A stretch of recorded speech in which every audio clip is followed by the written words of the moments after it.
Okay, what's up, people? Welcome back to the channel. I'm Curtis, and another great day. Uh, NFC, AFC Championship games. Uh, so glad to see that happen.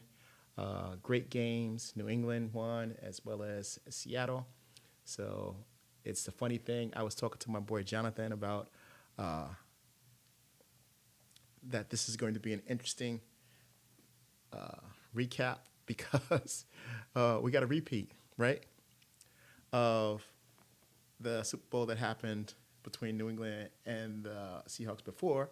So if you don't recall, at the end of that Super Bowl, I think Seattle had the ball on the 2 yard line with Marshawn Lynch in the backfield with opportunity to go in and score. And for some reason, they chose to throw the ball. And New England picked it off, and the rest is history. And so we were laughing and joking, like, Jonathan's a big Patriot fan, and so is my sister. So I congratulate her. She's a fan, and she's insufferable. And so here we go. So we were laughing, and we're saying, so what happens if they get the ball on the 2 yard line again? Do they go for it? Do they throw it again? Or do they run it? Because now we were saying, well, maybe they're going to think, last time that we were down here, we should have ran it. So now everybody knows that we're going to run it, but maybe we should just throw it. So I don't know. Just a little funny thing. So happy Sunday to everybody. It's cold weather outside in the Southwest. Down here in Texas, we're frozen. Tomorrow's Monday, another great work week, God willing. Thank God for allowing us to see another day. Was able to get a little bit of stuff done here around the house. Today, I'm actually wearing my Miami shirt. Once again, you see all of the hats. So I'm from New York, so you see the New York hat. But I visited Colombia, so I happen to like Colombia. I love Bogota, which I think this hat is Bogota, and this is just a regular Colombia hat. But if you grew up in New York, or if you were born in Florida, particularly in Miami, West Palm Beach area, then obviously there's a heavy Latino population, Cuban, Colombian, and now Venezuelan, Puerto Rican, Dominican. But growing up in New York, was accustomed to that. So it is what it is. But I say good to be a Canes fan right now. It's a Canes thing. So note the Canes fans, the majority, now that the letdown has happened, right? Lost the championship. It's okay. Nobody jumped off the roof. Nobody jumped off the ledge or anything like that. Really wanted to win, had an opportunity to win, but we're not going to keep talking about the past. We're going to move on with some positivity. So, yeah. Incidentally, because this is not going to be a big show, Jonathan's not here. My boy, the Michigan bro, just me, because I wanted to get on and just keep it light. I do know that if you watch the New England game, a Miami player, Leonard Taylor IV, tipped the field goal, which was then missed. And because he did that, New England was able to win that game, continue their 10-7 lead, and they went on to win it. So that was a Canes thing. And the second game, Los Angeles versus the Seahawks, if you didn't catch it, but Cam Kitchen had a big sack where they were trying to get the ball back. But unfortunately for Cam and the Los Angeles Rams, they were not able to defeat the Seattle Seahawks. Great game by Sam Darnold, great game by Matthew Stafford. It was one of those games back and forth. And it seemed like anybody could win it. I thought that they probably should have kicked the field goal at the end, but what do I know? I'm just a fan. And then when they received the ball back with 25 seconds left, you never know when one thing happens, what the next thing is going to be. You don't know all the different decisions and consequences. But they got the ball back, and unfortunately, in their last pass, he was out, but maybe like 6 inches. He was ruled to be in bounds, maybe like 6, maybe less, 6 inches. Otherwise, they would have one more shot, and they literally ran out of time. But congratulations to the Seattle Seahawks. Congratulations to the New England Patriots on their season. There can only be one. There's 2 left, and now the Super Bowl is going to be a couple of weeks away. That being said, quickly, just want to touch on some all things hurricanes, right? Because it is a Canes thing. I know that some people follow a lot of the happenings. There might be other content creators that get on. I was watching Miami Flow a little while ago. I was watching that. You got Grant was on talking about some of the happenings in the portal. Gabby Uridia, I think it's Come On Now podcast, Kane's Insight. So, there's always a lot of information that's out there that's readily available to you if you're looking for Kane's information. I take it from the attitude like, all right, so I work, I have a job like anybody else. And of course, I want to see, you root for your teams and you want to see them have success. But at the same time, I'm going to be 100% honest. It's not the end all be all for me. So I just take this as my little hobby, so to speak, me sharing something with you. Hopefully there's some people out there that can relate with me and we could be fans together, whether we agree or disagree. But I think the ultimate thing should be that we have this community of people that root for the Miami Hurricanes, whether you're a graduate of Miami or not. I am not a graduate of the University of Miami. So I went to community college, Forsyth Tech, and went to Salem. I went to Medaille College up in New York as well as Genesee, and obviously University of Arizona. So University of Arizona is much more known for basketball than football, even though there have been times that the football team has done very well, but not on the level like the Miami Hurricanes. I root for the Miami Hurricanes and I'm a fan of Miami Hurricanes because I was born in Florida. I was born in West Palm Beach, as I said before. If you watch some of my other videos, I was born in West Palm Beach at St. Mary's Hospital, which is right located next to the beach. So those people that are aware of what West Palm Beach looks like, beautiful beach. So yeah, and it's a Canes thing, it's a Miami thing, it's a Florida thing, but specifically it's a Miami thing.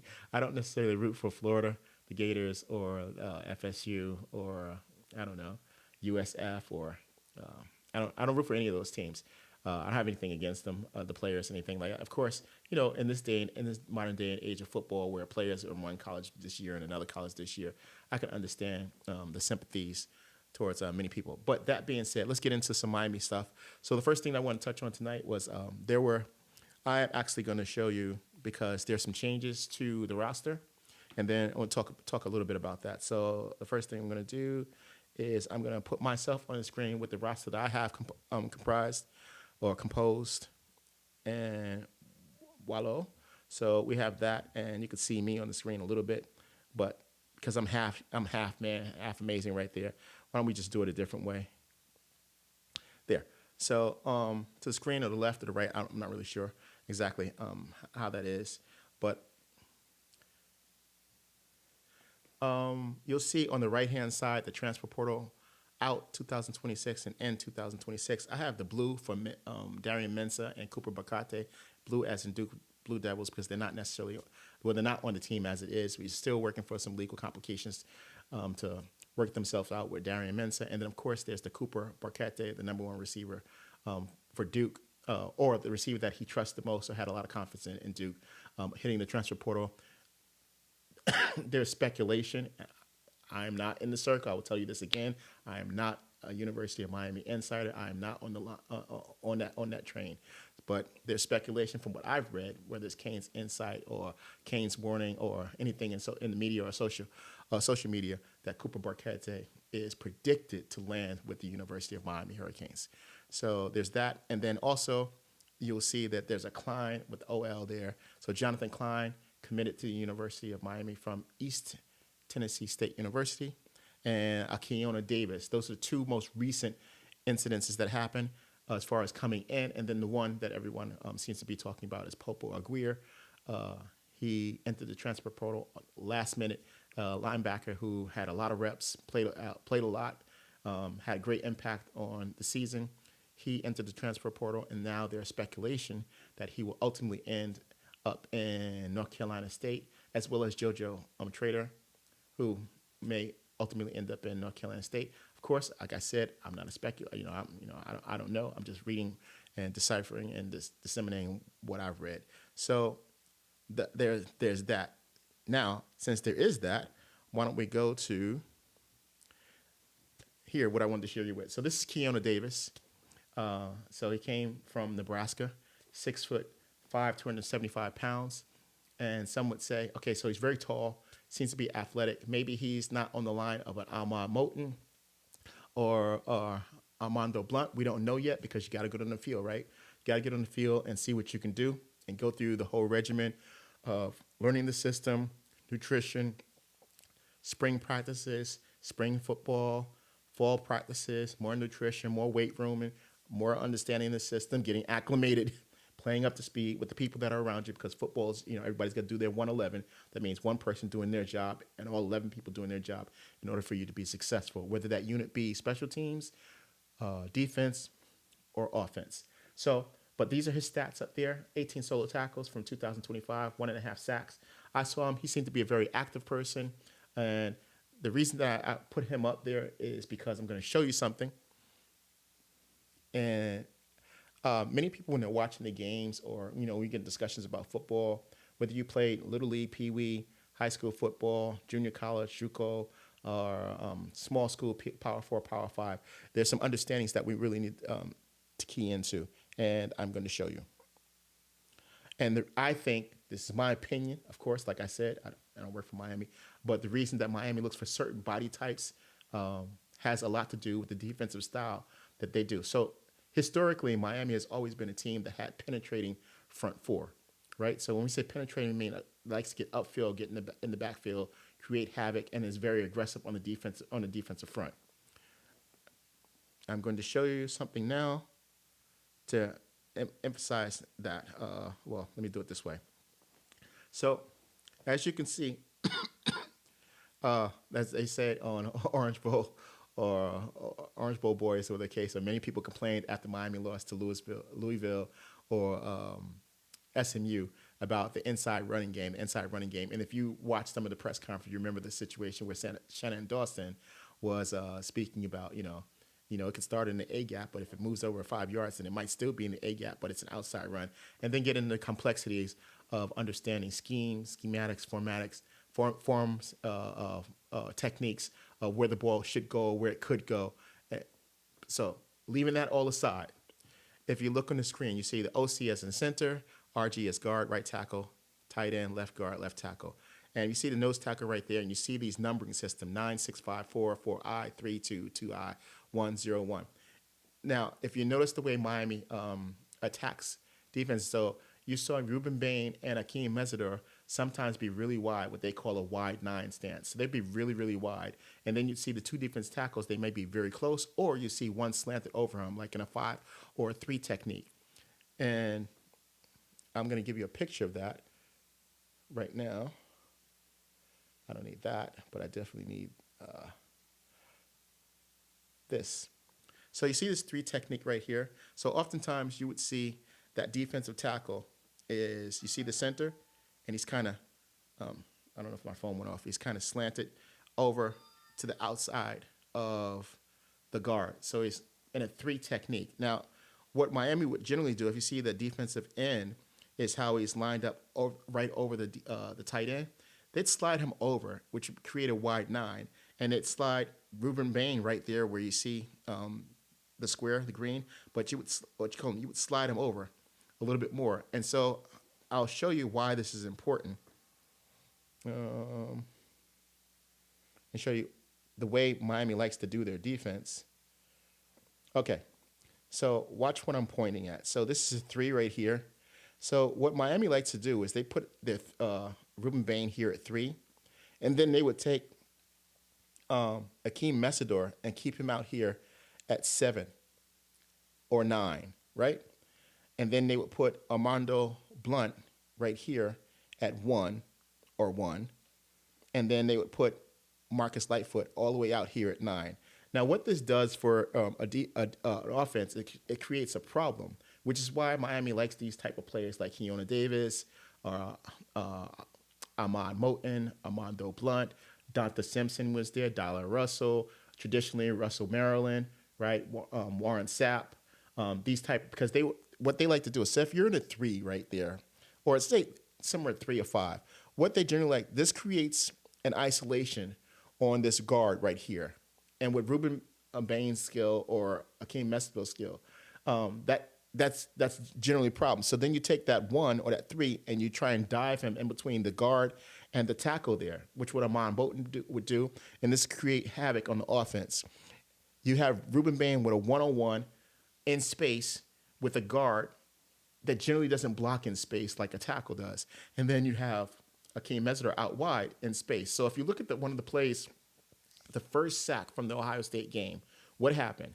They both had one-on-ones. They both beat their men's one-on-one, and they met at the quarterback.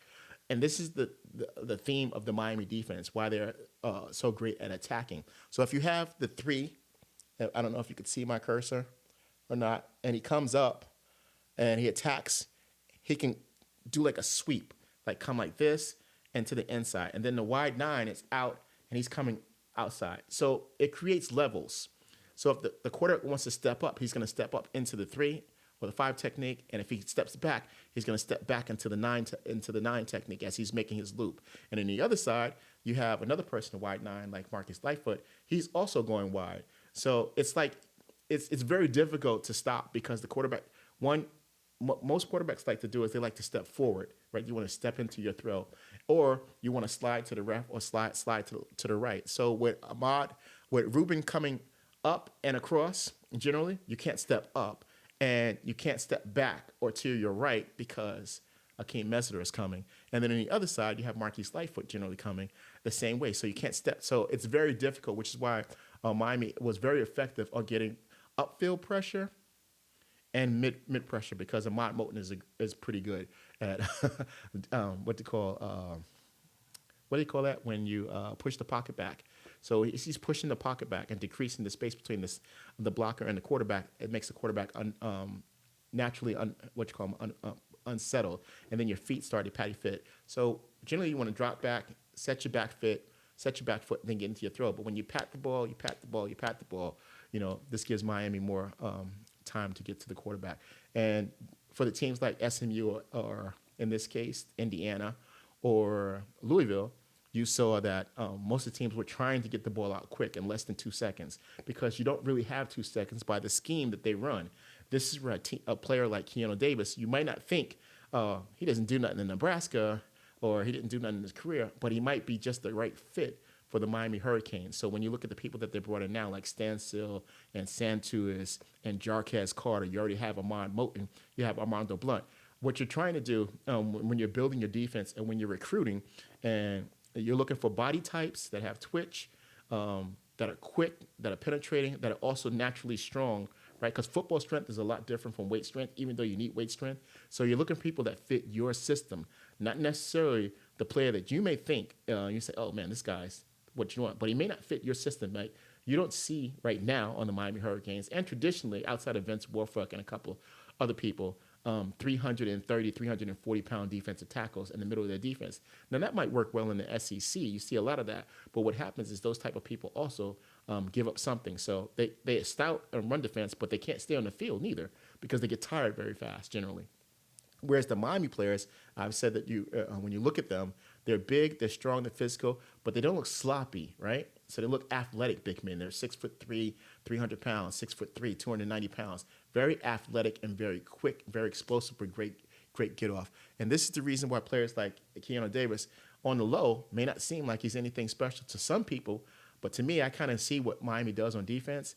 I like it, and I think that you should have an attacking defense, and traditionally they do. They can get away with rushing just 4 and dropping 7 into coverage, what a lot of teams can't do. They have to blitz. Of course, they do a lot of cat blitz and star blitz, or whatever the case may be, depending on what they plan to do on any given Sunday. But you get my point.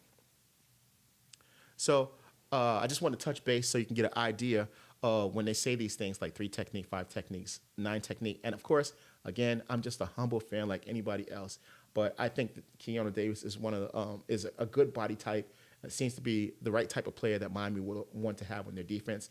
And I think ultimately what they're trying to create is waves of people where they can send 4 out. So if you have what they've signed now, whereas Damon Wilson, Hayden Lowe, Marcus Lightfoot, Scroggins, you have all these people where you can just constantly send waves at the offense, waves of similar types of people with similar type of switchy skills, similar type of aggressiveness. You stay fresh, you're able to play more people, and you're able to be much more of an attacking defense, which I think is what Corey Heavenman seems to want to do. If we looked at any of the tape from this year, watched any of the games, when I say tape, like I'm some type of I don't know, school. What's the word that I'm looking for? Some type of technique specialist. I'm not. I'm just a fan like anybody else. But I do know some things, so it is what it is.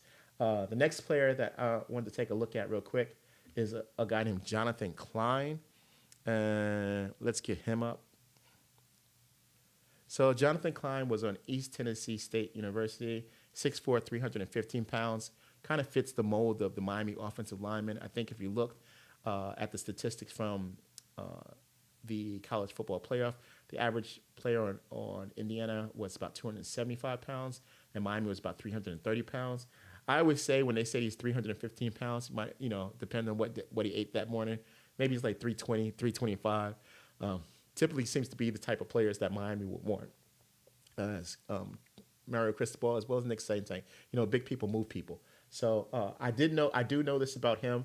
He, from what I saw, bench presses 415 pounds and squats 605 pounds. So let's just say if that's just weight strength, but of course he's a football player, right? So hopefully that weight strength has transferred to football strength, and he seems like he's a person that can move people. I always say that football is a very simple thing. It is big people moving people against their will. All the statistics, and they throw out statistics and they say, oh, but this person's this or that. I ultimately say what happens on the field is the deciding factor, because football is a game of big people moving people against their will in limited space. The football field isn't, forever. They say, oh, but he runs 4-3 from side to side. Well, unfortunately, in the football field, you can't run from side to side forever. So it's big people, fast people, aggressive people, violent people. It is a violent sport. It's a contact sport within limited space. And so you want people that can operate within the confines of that limited space with intelligence, with speed, with skill, and tenacity. And I think that's why Miami defenses generally are so well equipped to do that. All right.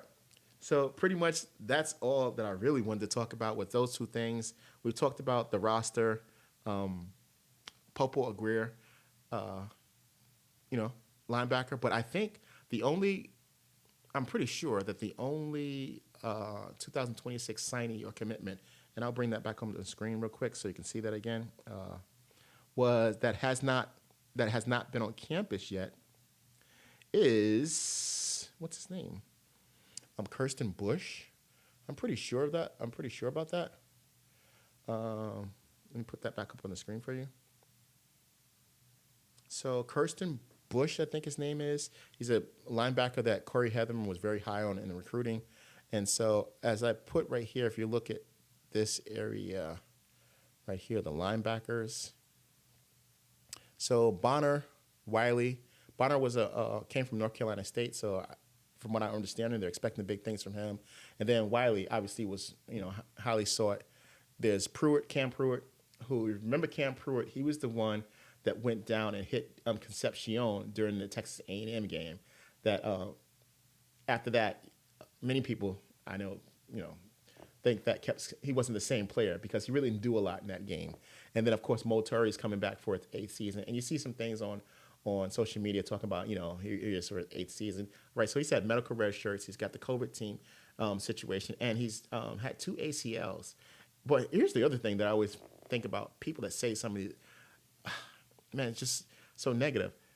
He's living his life. Let that man live his life. Let that man chase his dreams. If he wants to play for the Miami Hurricanes and be in college for 8 years, then so be it. Do something with your life. That's what I would say. Stop being so negative, and instead of trying to be positive, like maybe there's a reason that he's been in college this long. We know he has 2 ACLs. We know he has red shirts. We know he has medical red shirts. So let that man do what he does, and he's not out doing anything as far as I know, and I don't know anything that goes on in his life. But hey, kind of give him some peace, give him some space. And then there's Bush, the freshman, and then there was Hayes, supposed to be a really big hitter. And then there's Lamar, and then there's Marcelin. Some of these people you probably don't know. I looked at this roster, and that's how I ended up getting some of these things from ESPN and other sources, which you can readily get. So then there's Shari Charles, speaking highly of him. I think his name is Jonathan Edwards, the other freshman that's coming in. Then there's Cortez. So all in all, this is what I think. From my understanding, the roster capacity is 105. Right now, I think there's, if you add Mensa, Barquette and Klein. It's going to be very close to no 100. I think it's 120. Very close to that. I think maybe like 118. So there's a possibility to add a couple more people. I think the transfer portal is closed right now. So anyway, yeah. And then right here, just to show you the people that I suspect will be first and second string on the depth chart. You have Wilson at left end, Lightfoot at right end. Moten and Scott probably will start as defensive tackles. Maybe, maybe not. I don't know what's going to happen. You got Scroggins and Lowe and Carter and Blunt as a second. And then you have McConaughey, Pickett, Stansel, and center. That is really three great rules. And I would not count out Anthony Lafayette or this guy Chukra that was committed to Penn State, and then they flipped him to Miami. I would not count on him, Bacon, or Nagel. I mean, defensive tackle looks really, really good for the University of Miami. You see a lot of great body types, a lot in the same line, 6'2", 6'3", 280, 290 pounds. There's a terror. And then Micah Newton as well, who also was the friend of Jarquez Carter, who played on the same team in high school. And then, of course, there's Keona that they just started, that's came. I mean, looks good as far as, I mean, what do I know, right? What do I know? But you see the roster, so it is what it is. Wish for much success. Looking forward to now, after the settlement of the staff, the coaching staff, you can also get that from the Miami Hurricanes site to see what the coaches are aligned with, what position groups, and whether that be analysts. Did not know there were so many analysts on the Miami Hurricane staff. Did not know that. Yeah. Anyway, that's all I got. So I hope that you guys enjoy this. Again, be fans together. Wait, there's one more thing that I could talk about. So let's talk about the game, what you guys thought about the game. But before we do that, 1 second. Hi, everybody, real quick. So this is a new channel. This is new content. I am your host, Curtis. And generally, I'm here with the Michigan bro, Jonathan, giving you some Miami Hurricane sports content, just updating things that are going on and our opinions. We're just fans like anyone else. So if you like the content, please join in the conversation. We'd appreciate your comments, your thoughts, opinions, even advice. And let's. All right, so we're back now. I thought that the New England game, the weather. So when the game first started, it was not snowing the way it ended up. And I thought that the quarterback Stidham for Denver, not that he was erratic or anything, but he had some moments that he could have done. He could have made a couple plays, but unfortunately, being a backup quarterback and being thrust into this situation, that's a lot on person. How much of the whole playbook is available to him, and then considering that New England was pretty good defense as well. But as the game wore on and the weather deteriorated, New England was wearing these white stormtrooper outfits. I just thought it was really risky to be putting the ball in harm's way, but at the same time, you're trying to win. And then, obviously, the big moment of the game was when he rolled out to the left, and instead of throwing the ball away, right? But this is not from not playing a lot. He attempted to hold the ball, and then when he went to throw it away, it was ultimately ruled backwards pass. That gave New England their moment. They didn't capitalize on that, and they scored their touchdown. And then a field goal was all they pretty much needed, because it would seem that it was going to be very difficult for either team to move the ball as the weather deteriorated, and the visibility was just really, really bad. Of note, so again, Leonard Taylor IV tipped the ball, and that caused the field goal to be missed, which would have ultimately been the tying points, which could have taken the game into overtime at some point. But kicking field goals was that was an adventure. As former Miami Hurricane player, Mr. Barragales, he attempted some field goals, and it was just one of those days, and it was one of those survival of the fittest, survive in advance. And fortunately for New England, they actually had the lead, and it was just going to be very difficult for anybody to score. But kudos to them for winning, and maybe next time for the Denver Broncos. Of course, Bo Nix got hurt the game before, so that kind of hindered their plans. To the second game with Los Angeles, it was anybody's game. They were talking about Seattle's defense being so good, but if you recall, as they said during the broadcast, in case you watched it or did not watch it, they were separated by 1 point and 1 yard for the two times that they played. For some reason, it's just a great matchup. Stafford played well. Sam Darnold played well.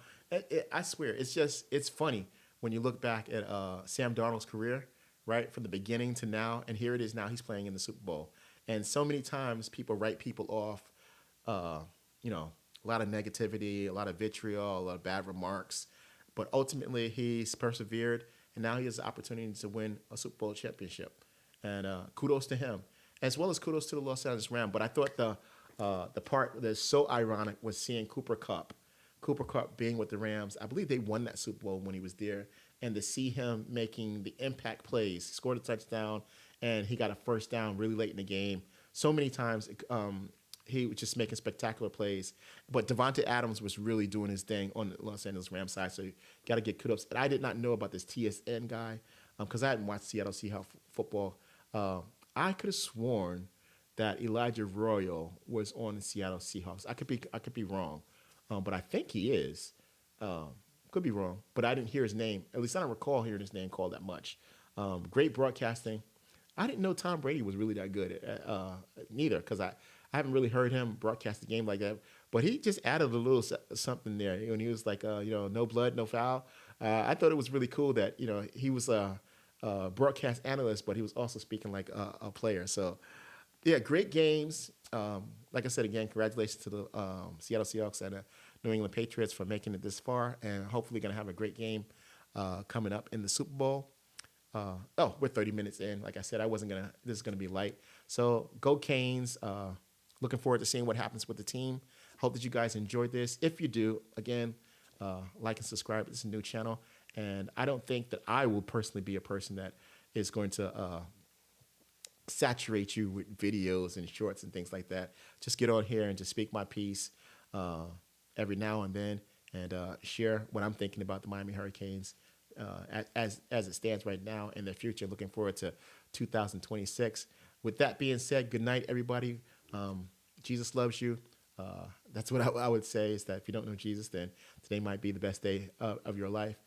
Go Hurricanes, and we're looking forward to a successful spring and 2026.